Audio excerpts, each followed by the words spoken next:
Hi everyone. I hope everyone had a wonderful weekend. We are going to start learning about nocturnal animals this week. Can you say the word nocturnal? Nice job.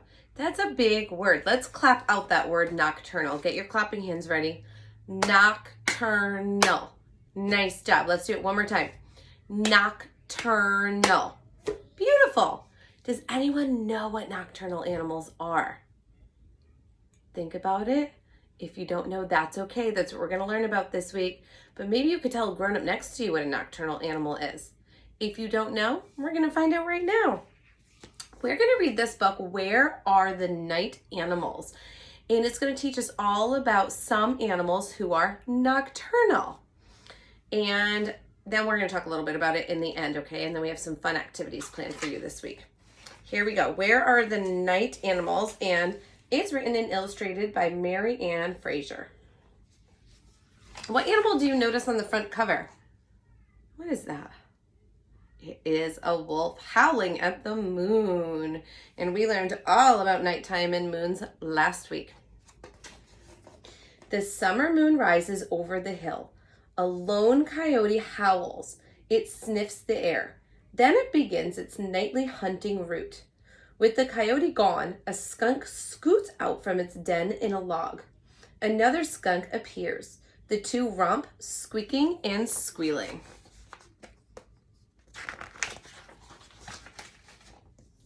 They don't see the harvest mice scampering among the fallen branches, but a watchful barn owl does. It hoots and goes back to eating a gopher. There's the barn owl. The sound of the owl startles an opossum munching berries. She and her babies duck into the underbrush. Then, cautiously, she waddles to the pond for a drink. I have a connection. A couple of months ago, we had Roaring Brook Nature Center come to visit us. Do you remember that? And one of the animals they brought was an opossum. Do you remember the big opossum?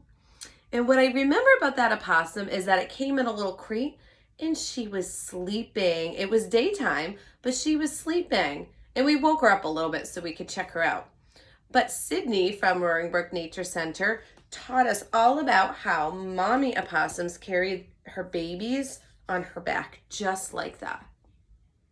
I don't remember her name, but she was awfully cute. Maybe some of you remember. In the muddy water, a raccoon feels around for crayfish and snails. Above, a male tree frog calls to a female tree frog. Creak, creak.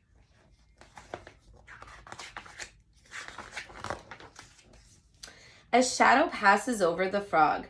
A little brown bat dips and dives to snatch moths and mosquitoes from the air. By dawn, it has eaten 1/4 of its weight in insects. The sun rises, the animals retreat to their homes. The day belongs to others. Look at those bats flying around in the night. Some animals are more active during the day. They are called diurnal. Can you say diurnal? Animals that are more active at night are called nocturnal. They have adapted to life in the dark. We never see most of these animals. They are hiding during the day when we are awake. And it's very true because most of the animals talked about in this book, I've never actually seen in real life before. With few people around after sunset, the coyote feels safe to crawl out of its den. It yips and howls. From far off, another coyote answers.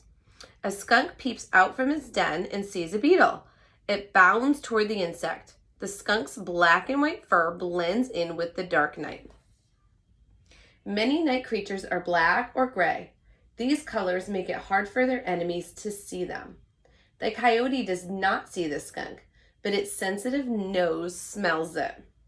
The coyote moves too close, and the skunk sprays it in the face with a foul-smelling, oily fluid. With a yipe, the coyote runs away. Yuck. The harvest mice in the grass ignore the sharp odor.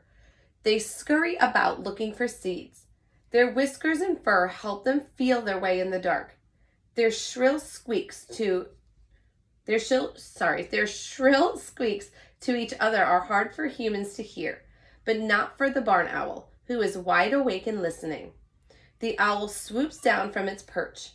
Like all barn owls, one of its ears is lower than the other. This helps the owl find the source of the squeaks. Its extra large eyes guide its attack.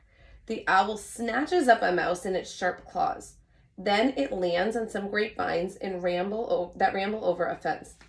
So it's interesting, a lot of these animals that are awake at nighttime and looking for food and things like that, their bodies are able to do special things that help them navigate through the night. That means find their way through the night and see things. Like here, it mentioned that the barn owl has one ear that's always lower than the other, so it can hear and it can kind of figure out where it's going. And it also has extra large eyes that help it see at nighttime. The opossum family is feasting on the grapes. Opossums cannot run quickly to escape their enemies, such as coyotes. They must look for food while under the cover of darkness. An anxious baby opossum sees the owl and tumbles from its mother's back. It lands beside the pond unhurt and climbs back up to safety. And we saw that when the opossum came to visit us. She walked really slowly around the room, right? The raccoon comes to the pond every night. Many nocturnal animals are creatures of habit. Visiting the same spots each night makes it easier for them to travel in the dark. The raccoon snatches a crayfish from the pond. Then it dashes off with its meal through some reeds. So the raccoon goes to the same place every single night to find its food easily. The tree frog leaps out of the reeds and lands on an oak tree. This small frog is an amphibian.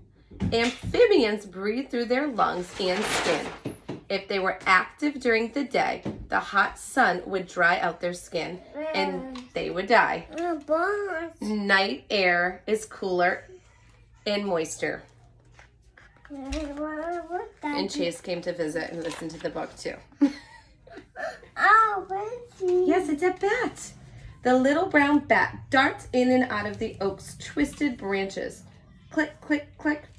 The bat is making noises to help it navigate and to find its food. The sounds bounce off objects, causing echoes. The bat can tell from the echoes how far away the object is. This is called echolocation.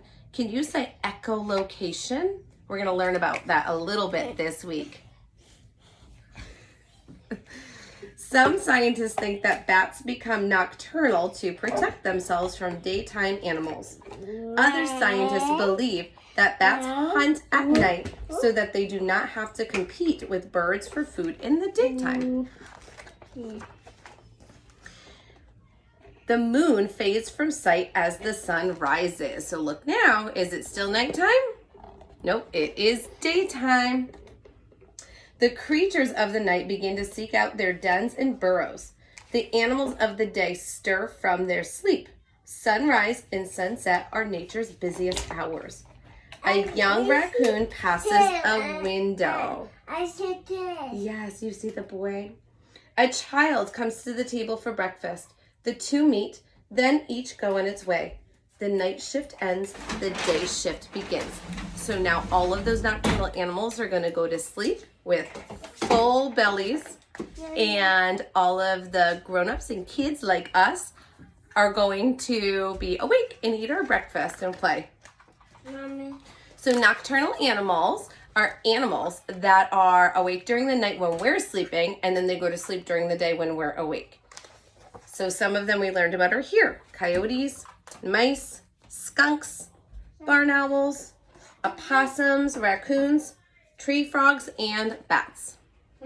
We'll talk more about this week, you guys. I'll see you all soon.